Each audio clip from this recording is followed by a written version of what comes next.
Pete Wishart to move the motion.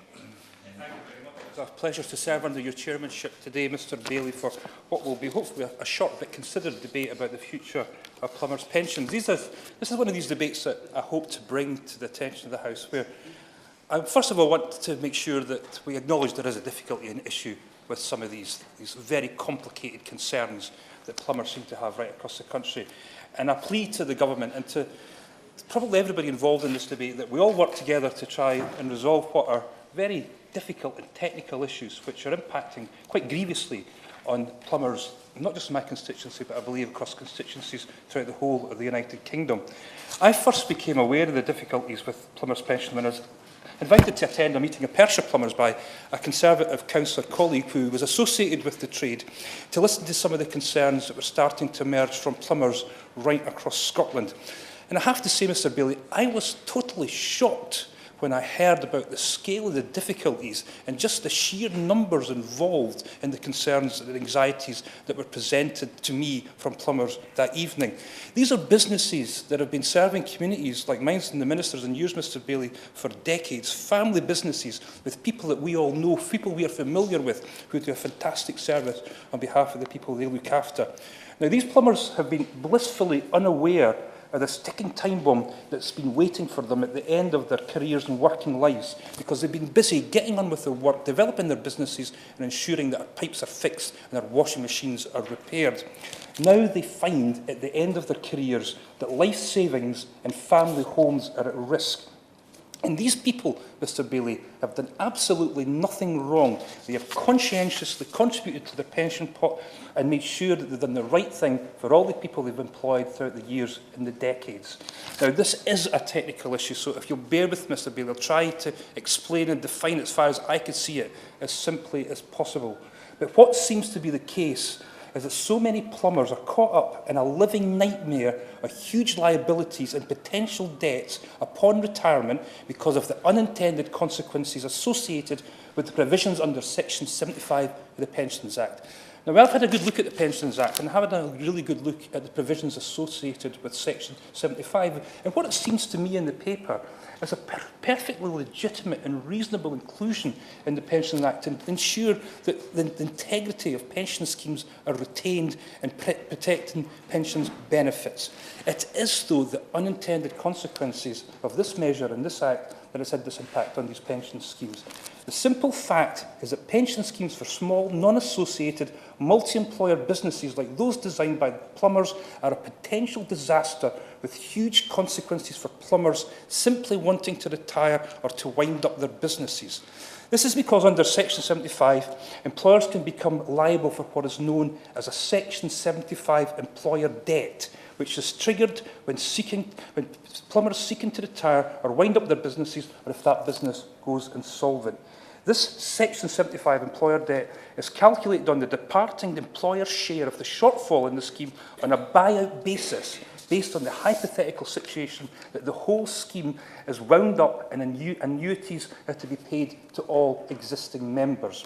And it's also the way that this is calculated, because it's calculated on securing the scheme's benefits with an insurance company, which is inevitably going to be more than if the scheme deficit was determined on the ongoing basis, which would normally apply in these situations. And this calculation then produces a significantly higher scheme deficit than if it was calculated on an ongoing or technical provisions basis, and it also ignores the fact that the scheme itself has no deficit on a technical provisions basis at the last actuarial valuation. This has therefore led to some plumbers facing potential liabilities of millions of pounds in some cases. And if we have a look at the scheme that most Scottish plumbers buy into, the scheme is run and administered by SNPIF, a fantastic scheme that plumbers have enjoyed. What we look is that this scheme is actually more than fully funded. The last actuarial valuation was carried out in 2014, and the actuary found that the assets were enough to cover 101% of the scheme's liability, and this calculation was assumed on the ongoing basis that the scheme would continue to pay out to members. But probably the most invidious part of this calculation is the inclusion of what is called orphan liabilities, liabilities that cannot be identified from people who have already left the scheme, and this accounts for something like 60% of the liabilities included in the whole scheme, and accounts for something like a shortfall of £453 million. It is totally unfair, Mr Bailey, and almost absurd that plumbers who have conscientiously paid into the scheme are exposed to such huge liabilities such as this. Mr Bailey, these... Yes, of course I give way to the Honourable Lady. I thank my honourable friend for giving way. Eric Cuthill, who runs Hugh Stirling Limited in my constituency, has raised concerns about this. He's been paying in for 34 years for his employees, and meaning his employer debt liability could run into the tens of thousands. Does my honourable friend agree that this kind of liability is quite unfair when small businesses like my constituents have done so much to support their employees through occupational schemes? Well, absolutely. And Mr Bailey, these people aren't city spiffs. These aren't people who have tried to malevolently get out of paying their contributions. These are people like my honourable friend's constituent who have conscientiously paid into these schemes, who never knew that there was any potential issue or live issue that they were facing at the end of their working careers. And it is so unfair that they are being exposed to these sort of issues. These are the people who fix their central heating, who get the washing machine working again, who fix their broken pipes or repair the boiler. And I give way to my honourable friend. Thank the honourable member for getting their intervention.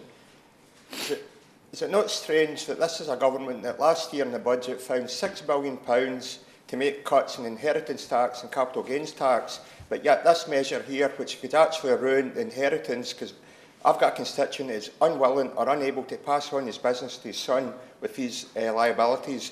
And I think the honourable friend touched on which is a very simple solution, which is changing the method of valuation of these liabilities or the pension.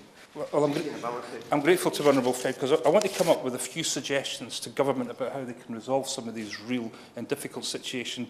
But he's right, I think it's incumbent upon government to work with us. And this isn't having a go at the government, because I think that we're all unaware of these unintended consequences for this. And my real plea today is to just do two things. One, acknowledge that there is a serious difficulty here, and two, to work with us and the sector to resolve some of these difficulties. Because I want to give a couple of examples to my honourable friend and to you, Mr Bailey, which just shows how invidious this situation is for so many of our constituents right across this country. One is a guy called Mike. Now, Mike's business was established in 1985 by his father. He joined the business a few years later as an apprentice plumber. Mike and his dad, like so many family plumbers businesses that we're so familiar with, built a business which provided professional service to customers and made a real make of trying to ensure that their employees were looked after. Their business grew, and by 1990 they had a pension scheme for their employees, but they also paid sick pay and holiday pay with a scheme that was operated by SNP. Over the years, they've had many apprentices, and they currently employ 14 staff. Their employees have all been trained to the highest possible standard. Over the past 26 years, Mike has paid something in the approaching £400,000 into employer pension contributions to this scheme. Mike's father is now retired and he's seriously ill, and Mike cannot bear to share his worries about the business with them, despite the fact that over the years they've worked so closely together. Mike, like so many employers, like the plumbers that I met in my constituency, have only just been able to fully understand the magnitude and the significance of the Section 75 legislation and cannot believe its implications on responsible employers. Mike's business is unincorporated, and he now realises that by triggering this debt, he will lose his home, his life savings and other assets that he's worked all his working life to secure. In his words, he is faced with continuing to work and accrue a Section 75 debt until he dies, out of fear of the effect of triggering this debt. I'll give you one more example, because I've got loads and loads of them, and I might send them on to the Minister for his views and reflections about this. Kyle. Kyle's business was started by his father, another family business, in 1982, and until recently he was a 50% shareholder. In 2015, he bought out his partner for over £100,000, and at 52-year-old, he owns 100% of this business. He currently has one plumber in the scheme, and has contributed £242,000 to the scheme over the past 37 years. Kyle also has a young family, and he is worried sick about his potential liability. He's made all but one of his employees redundant and is now working for another company. He would like to close this business completely and sell off his business property, but knows in doing so he would trigger a huge debt. His time is now split between running his own company and working as an employee for another. He's contacted SNPF to find out his liability. It is an incredible £1.7 million. Worried beyond belief.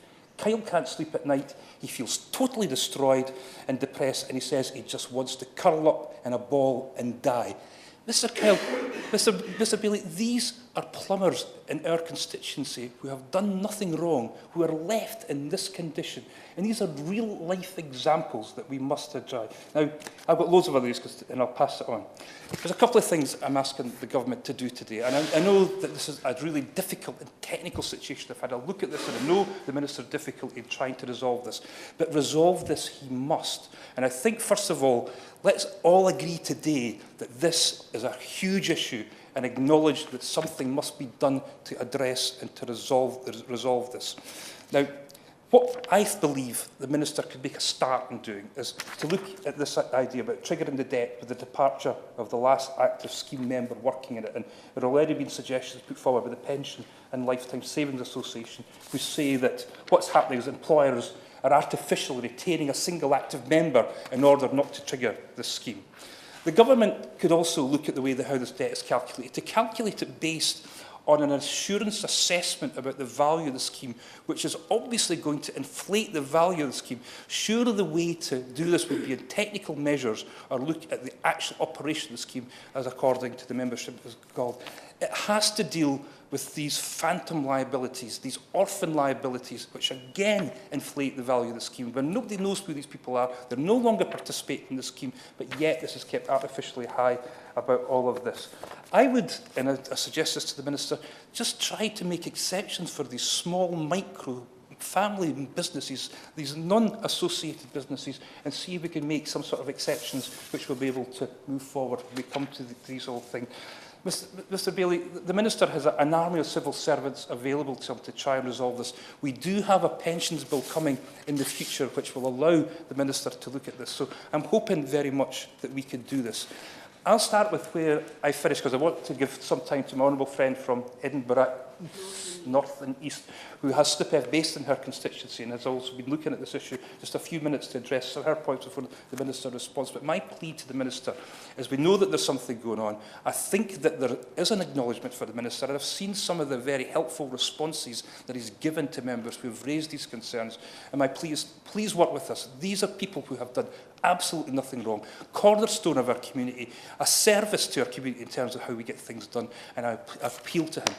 Let's work together, MPs, government and the sector, to resolve some of these issues. The question is that this House has considered the future of plumbers' pensions. I've had an indication that Deirdre Brock wishes to speak. Is the Minister in agreement? Can I call Deirdre Brock? Thank you, Mr Bailey, and a pleasure to serve under your chairship. And can I congratulate my honourable friend for bringing this extremely important debate here today. I should say at the outset that both the Plumbers Employers Federation, SNPF, and the pension scheme for plumbers are headquartered in my constituency, and that both have made representations to me. I think the essence of this debate is the treatment of small companies. And we're talking about the person around the corner who runs a business out of the back of the van, basically, and employs one or two people. Carrying the orphan liabilities of this pension scheme is utterly debilitating for these small businesses. It can leave them with unsustainable debts and therefore make their businesses unsustainable too. The orphan liabilities, as outlined by my honourable friend, include liabilities incurred by companies who left the scheme before the legislation changed. So the current employers who get to the end of their time in the scheme can be picking up the tab for employers who ceased to be scheme members years ago. They may have retired themselves and have no interest in the industry now, but their business life is continuing to have an impact on people still working in the industry, and especially on people who are approaching retirement, but who will, if the current circumstances continue, be facing the loss of their savings, their houses, and their retirements. Having spent their working life in hard physical labour, they now face spending their retirements in penury. That simply cannot be right, especially when the cause of it is their desire to do right by their employees in ensuring a decent retirement for their workers. The other thing that we really should have regard to, of course, and I'd be interested to hear the Minister on this, is the effect on younger plumbers who may be sole traders at the moment, but who are thinking about taking on another member of staff. If they're discouraged from providing a workplace pension through seeing what it's done to previous generations of plumbing employers, isn't that really running counter to the current efforts to have everyone signed up? We have to find a way to amend the Section 75 regulations, and my honourable friend has given a couple of good examples of where that might be possible, and give those employers a break. That pension scheme certainly needs to be sure that it can meet its liabilities, but that cannot be at the cost of people's savings and investments being destroyed through no fault of their own. Minister. I would like to say, both formally and informally, it's a huge pleasure to serve under your chairmanship. And I would like to commend and thank the Right Honourable Member for Perth and North Perthshire. I'm very delighted to have a constituency that I can pronounce without assistance, Mr Bailey, but on securing this debate and the other honourable members for their contributions, because this is a very serious matter and it's not something the government takes lightly.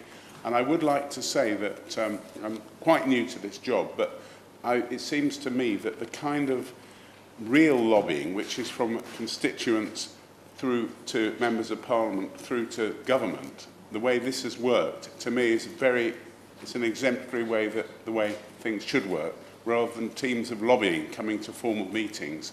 And I really do commend honourable members for representing their constituents on this. But they're not facing a heartless government, Mr Bailey, that just takes all this to some minor detail.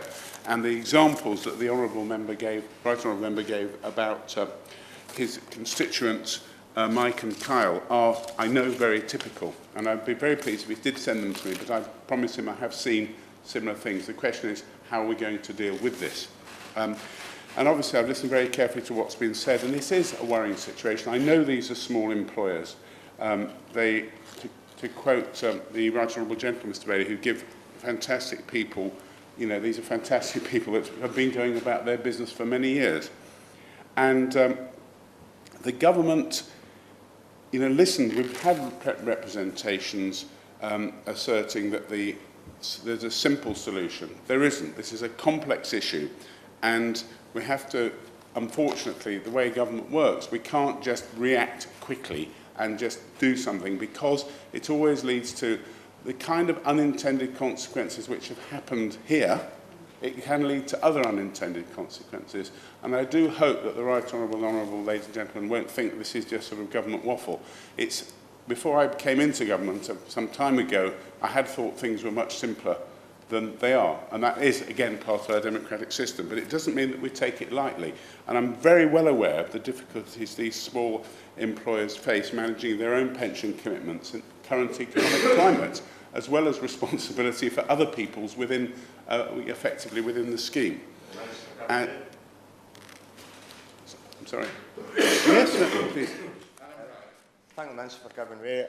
I appreciate he's saying that this is complicated and there's technical reasons here and the government's sympathetic, but we really need to know in terms of timescales, because some of these plumbers have already triggered the Section 75, so that debt is coming at them at 80 knots, so timescales and some form of assurances going forward is required. That's, the Honourable Gentleman's made a very reasonable point, which I hope to come to. And by the way, my door is open to honourable members, and if they feel it, their constituents or representatives. This is not something that we're avoiding. I better make progress, if you'll excuse me. We've been talking to a lot of stakeholders about this, about aspects of the operation of employer debt for some time. And I've read the files. The honourable gentleman that made the last interventions asking for urgency, and I think he's right. It's something, but it is something that's in hand. Last year there was a call for evidence, which is an official mechanism, Mr Bailey, for seeking views about the operation of the current regime, the effectiveness of the current easements and the impacts of possible changes that have been proposed. My officials are currently reviewing the responses we received and exploring what further flexibility we could introduce to help employers manage precisely this kind of debt that's been referred to. But as many respondents to the call for evidence highlighted, there's no easy or quick solution, and quite a few different ones have been mentioned. My own original thought was that it was, as I say, much simpler, that a change to the system of valuation could deal with it, as the Right Honourable Member in his opening speech made, All this also has consequences because the reason these laws were in existence in the first place was to protect the very people who otherwise effectively could have found themselves retiring with no pension because of all the circumstances around it. But we're not saying that this is something that's just going to go on for years and years. We're hoping to do a formal consultation very soon. But I would like to state on the record that the current employer debt legislation, as I said, is there for a very good reason, and that's actually to protect members of occupational pension schemes and make sure that when they retire, they receive the pension that they have. We can't let that aim disappear. We have to find a way to make sure the injustices that have been mentioned by the members contributing are dealt with, but at the same time not to do anything to threaten the pensions of the other people. The government's already made a significant number of changes to the legislation in response to representations made by other employers. There's a number of mechanisms in place whereby only part of the debt or no debt at all may be payable. Right Honourable Gentleman may be aware there's currently 8 such mechanisms in legislation, but each reflects a wide variety of circumstances that can arise in these very diverse scheme structures and an equally diverse range of the types of employer. For example, Mr. Bailey, the existing scheme of flexible apportionment arrangements permit an employer debt attributable to the departing employer to be shared amongst the remaining employers or taken over by them, so reducing the debt to nil or a nominal amount. These can be useful provisions where, in those cases where an employer ceases to employ members or undertakes corporate restructuring.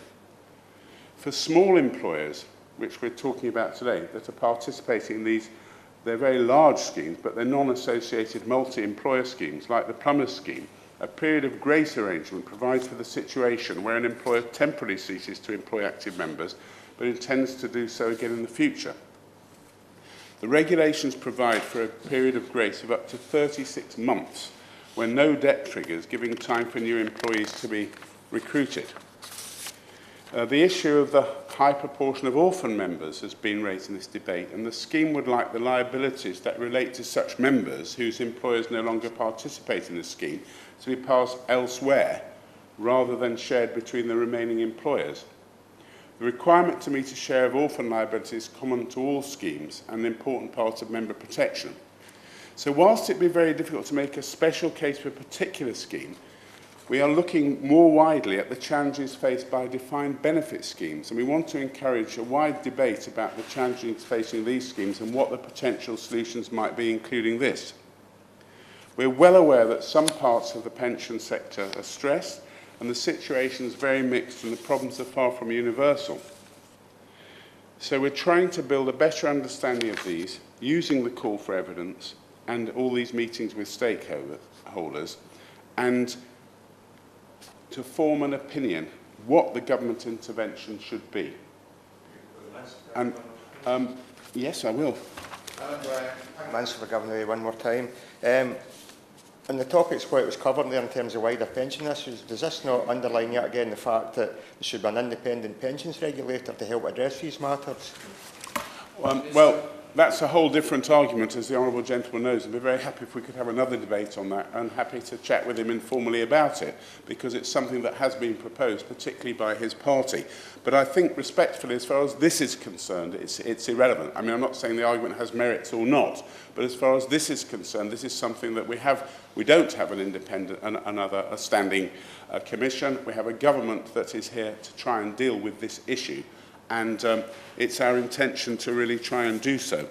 But I'm hoping that I know we'll be producing a green paper, and it will be soon, like very soon. I'm trying, we've said it will be in the winter. Well, certainly before the leaves reappear, Mr. Bailey, even in Scotland, we shall take into consideration that this will be absolutely as quickly as we possibly can. I'm grateful for the Minister giving the way, and he's very reassuring today, and I'm very grateful for the very generous responses given to these concerns. And I get the sense that we are trying to resolve this, and the Green Paper is a great opportunity to do this. Can I just plead to the Minister, and just to seek his clarity on this, that any plumber or anybody who's been subsequently caught up in this before there is this change enacted, would there be retrospection to ensure that they're not going to be left out and left high and dry with huge debts that might have been accrued? I can't give the right honourable member that, that undertaking, precisely because that's exactly the sort of thing that we will be discussing in the Green Paper. But I would like to state, that there is not some plan to make sure these people don't get what is very logical and very right. And as I'm very conscious of the fact we're not dealing with some offshore hedge fund here. We're dealing with someone who didn't really want to be in the pensions business and didn't want the liability. They just wanted for themselves, or in some cases for their employees, just to have an ordinary pension. And it is a difference. And it's right that members of Parliament represent their constituents in this way. Although I will just say that as far as the pensions industry is concerned, and some of the bodies like the Pension Life Savings Associations and others do also, they're very knowledgeable on these subjects. But my door's open. We want to get it right. I would just ask the right honourable gentleman and his colleagues who've made such very passionate and very decent contributions just to be a little bit more patient, but very happy to be summoned back here or on the floor of the House if you feel that progress is too slow. Thank you, Mr. Bailey. Question is that this House has considered the future of plumbers' pensions. As many as are of that opinion say aye. Of the contrary, no. I think the ayes have it, the ayes have it. Order, order.